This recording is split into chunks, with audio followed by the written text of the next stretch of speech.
ابو ریحان محمد بن احمد المعروف البیرونی 5 ستمبر 973 عیسوی میں پیدا ہوئے۔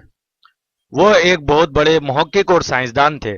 وہ خوارزم کے مضافات میں ایک قریہ بیرون میں پیدا ہوئے اور اسی کی نسبت سے بیرونی کہلائے۔ البیرونی ابو علی سینا کے ہم عصر تھے۔ خوارزم میں البیرونی کے سرپرستوں یعنی آل عراق کی حکومت ختم ہوئی تو انہوں نے جرجان کی جانب رخت سفر باندھا اور وہیں اپنی عظیم کتاب آثار الباقیہ مکمل کی۔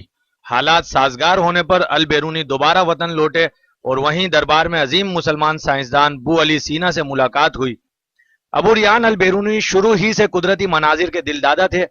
وہ دن بھر باغات میں پھرتے، خوبصورت پہاڑوں پر چڑھ جاتے، صحراؤں میں گھومتے اور شام کے وقت گھر لوٹتے تو ان کے ہاتھ میں ریحان کی کونپلوں اور ٹہنیوں کا ایک گلدستہ ہوتا جسے وہ ایک پیالے میں سجا دیتے، اور جب ہوا چلتی تو اس گلدستے کی خوشبو ان کے غریب کھانے کو معطر کر دیتی۔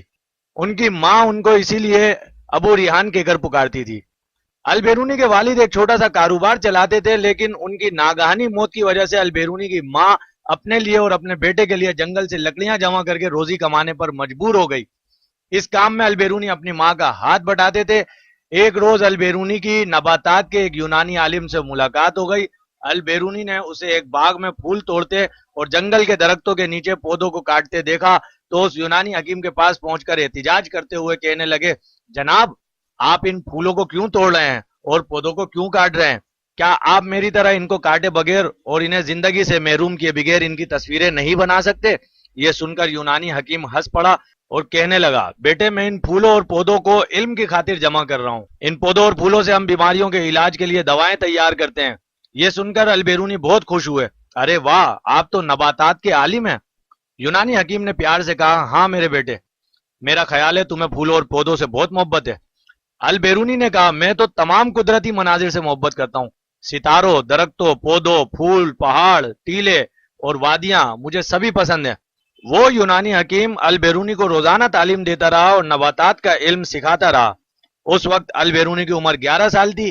3 سال گزر گئے اور ابو ریحان 14 برس کے ہو گئے۔ اس عرصے میں انہوں نے یونانی اور سریانی زبانوں میں مہارت حاصل کر لی اور یونانی علم سے پودوں کی دنیا کے بارے میں بہت کچھ سیکھ لیا۔ طبعی علوم کے بارے میں ان کا شوق اور بڑھ گیا۔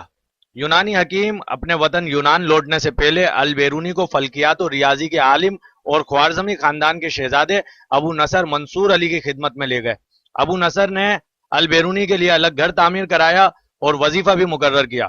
ابو نصر ہر روز فلکیات اور ریاضی کے علوم سکھاتا رہا۔ ابو نصر نے البیرونی کو مشہور ریاضی دان اور ماہر عبد الصمد کی شاگردی میں دے دیا تھا۔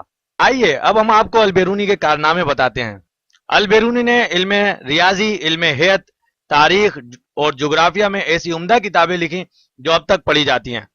ان میں کتاب الہند ہے جس میں البیرونی نے ہندوؤں کے مذہبی عقائد، ان کی تاریخ اور بر صغیر کے جغرافیائی حالات بڑی تحقیق سے لکھے ہیں۔ اس کتاب سے ہندوؤں کی تاریخ سے متعلق جو معلومات حاصل ہوتی ہیں، ان میں بہت سی معلومات ایسی ہیں جو کہیں اور سے حاصل نہیں ہو سکتی۔ اس کتاب کو لکھنے میں البیرونی نے بڑی محنت کی۔ ہندو برہمن اپنا علم کسی دوسرے کو نہیں سکھاتے تھے، لیکن البیرونی نے کئی سال ہندوستان میں رہ کر سنسکرت زبان سیکھی اور ہندوؤں کے علوم میں ایسی مہارت پیدا کی کہ برہمن تعجب کرنے لگے۔ البیرونی کی ایک مشہور کتاب قانون مسعودی ہے جو انہوں نے محمود کے لڑکے سلطان مسعود کے نام پر لکھی۔ یہ علم فلکیات اور ریاضی کی بڑی اہم کتاب ہے۔ اس کی وجہ سے البیرونی کو ایک عظیم سائنسدان اور ریاضی دان سمجھا جاتا ہے۔ البیرونی نے پنجاب بھر کی سیر کی اور کتاب الہند تالیف کی۔ علم ہیئت اور ریاضی میں البیرونی کو مہارت حاصل تھی۔ انہوں نے ریاضی، علم ہیئت، طبیعیات، تمدن، مذاہب عالم، ارضیات، کیمیا اور جغرافیہ وغیرہ پر 150 سے زائد کتابیں اور مقالہ جات لکھے۔ آپ کو یہ جان کر حیرت ہوگی کہ البیرونی کے کارناموں کے پیش نظر چاند کے ایک دہانے کا نام البیرونی کریٹر رکھا گیا ہے۔ ان کی دریافتوں کی فہرست خاصی طویل ہے۔ انہوں نے نوعیتی وزن متعین کرنے کا طریقہ دریافت کیا، زاویے کو 3 برابر حصوں میں تقسیم کیا، نظری اور عملی طور پر مائع پر دباؤ اور ان کے توازن پر ریسرچ کی۔ انہوں نے بتایا کہ فواروں کا پانی نیچے سے اوپر کس طرح جاتا ہے۔ انہوں نے یہ بھی واضح کیا کہ ایک دوسرے سے متصل مختلف الاشکال برتنوں میں پانی اپنی سطح کیوں کر برقرار رکھتا ہے۔ انہوں نے محیط ارض نکالنے کا نظریہ وضع کیا۔ ابو ریحان محمد ابن احمد البیرونی کی شخصیت کی درست ترجمانی کے لیے ہشت تیلو کا لفظ بھی ناکافی ہے، کیونکہ اس عظیم مفکر نے جن علوم و فنون کو اپنی تحقیق و جستجو سے 4 چاند لگائے ان کی تعداد بہت زیادہ ہے۔ تاہم اگر انہیں ہر فن مولا قرار دیا جائے تو بیجا نہ ہوگا۔ انہوں نے جن موضوعات کو اپنی گراں قدر علمی کاوشوں کا محور بنایا ان میں طبیعیات، ارضیات، بشریات، تقابلی سماجیات، کیمیا، لسانیات، فلکیات، نجوم، تاریخ، جغرافیہ، ریاضی، طب، نفسیات، فلسفہ اور علم الادیان وغیرہ شامل ہیں۔ اہل مغرب بھی البیرونی کو انسانی تاریخ کے عظیم ترین سائنسدانوں میں سے ایک تسلیم کرتے ہیں۔ انہیں حکیم بو علی سینا، ابن الہیثم، ابن مسکوریہ اور عمر خیام کا ہم اثر قرار دیا جاتا ہے۔ البیرونی فارسی زبان کا لفظ ہے جس کے معنی ہے باہر والا۔ انہوں نے اپنی زندگی کے ابتدائی 2 اشرے خوارزم شاہی حکومت کی خدمت میں گزارے۔ جب وہ 23 برس کے تھے تو ابو عبداللہ محمد خوارزم اور محمد بن مامون کے مابین لڑائی چھڑ گئی، جس میں محمد بن مامون کامیاب ہوا اور البیرونی کو نقل مکانی کر کے تبرستان جانا پڑا۔ 997 عیسوی میں انہوں نے وہاں کے شاہی دربار میں جگہ حاصل کر لی، لیکن اسی سال حاکم وقت کے انتقال کے باعث وہ اپنے نئے وطن کو بھی خیر بات کہنے پر مجبور ہو گئے۔ 998 عیسوی میں جب سلطان قابوس 17 سالہ جلا وطنی کے بعد تبرستان میں اپنی کھوئی ہوئی سلطنت دوبارہ حاصل کرنے میں کامیاب ہوا تو البیرونی کو دوبارہ اپنے نئے وطن جانے کا موقع مل گیا، لیکن سلطان کی خواہش اور اصرار کے باوجود البیرونی کا قیام تبرستان میں زیادہ عرصے جاری نہ رہ سکا۔ 7 سال کی جلا وطنی کے بعد 1004 عیسوی میں اپنے آبائی وطن لوٹ آئے اور علی بن مامون کے دربار سے وابستہ ہو گئے۔ 1006 عیسوی میں اس کے انتقال کے بعد اس کے بھائی مامون بن مامون کی صحبت اختیار کر لی۔ 1017 عیسوی میں جب یہ شہزادہ اپنی فوج کے سپاہیوں کے ہاتھوں مارا گیا تو البیرونی نے غزنی کا رخ کیا اور سلطان محمود غزنوی کے دربار سے منسلک ہو گئے۔ البیرونی نے عربی اور فارسی زبان و ادب کا گہرا مطالعہ کیا اور اپنی زندگی کے 12 یا 13 سال ہندوستان میں گزارے، جہاں انہوں نے نہ صرف سنسکرت زبان سیکھی بلکہ انہیں اس زبان اور ہندی علوم کے سمندر کا خطاب دے دیا گیا۔ البیرونی کو یونانی، سریانی اور عبرانی زبانوں پر عبور حاصل تھا۔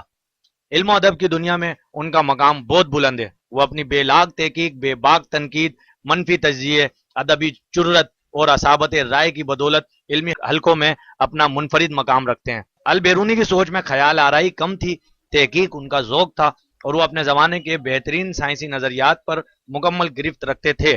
وہ کشادہ ذہن رکھنے والے انسان تھے، لیکن ان کی رواداری بے عقل اور متعصب افراد کے لیے نہیں تھی۔ البیرونی کا خیال تھا کہ علم ایک عالمگیر شے ہے، نئے نظریات اور نئی دریافتوں سے خواہ وہ دنیا کے کسی بھی حصے میں کی گئی ہوں، بالآخر تمام قوموں کو فائدہ پہنچتا ہے۔ البیرونی کی تصانیف کے بارے میں اختلاف پایا جاتا ہے۔ انتقال سے 13 سال پہلے انہوں نے ایک دوست کے نام خط میں اپنی 114 کتابوں کے نام لکھے، لیکن یہ فہرست ابھی ادھوری ہے۔ اس میں بعض ایسی کتابوں کے نام شامل نہیں جن کا ذکر دیگر جگہوں پر ملتا ہے، اور نہ ہی اس میں وہ کتب شامل ہیں جو انہوں نے اپنی عمر کے باقی ماندہ 13 برسوں میں لکھی۔ محققین کے مطابق البیرونی نے کل 146 کتابیں لکھی، جن میں سے 35 فلکیات، 23 علم نجوم، 16 شعر و ادب اور 15 ریاضی کے موضوع پر تھیں۔ بدقسمتی سے اس انمول خزانے کا بیشتر حصہ گردش زمانہ کی نظر ہو گیا۔ 146 کتابوں میں سے صرف 22 محفوظ رہ سکیں اور ان میں سے بھی محض 13 کو شائع ہونا نصیب ہوا۔ آج ہم نے آپ کو مشہور مسلمان سائنسدان ابو ریان البیرونی کے حوالے سے یہ ویڈیو پیش کی۔ اگلی ویڈیو میں ہم ایک اور مسلمان سائنسدان کے حوالے سے ویڈیو پیش کریں گے۔ تو آپ سے ہماری گزارش ہے کہ اگر آپ کو یہ ویڈیو پسند آئی ہے تو اس ویڈیو کو لائک کیجئے، شیئر کیجئے اور ہمارے چینل سے جڑے رہنے کے لیے ہمارے چینل کو سبسکرائب کیجئے۔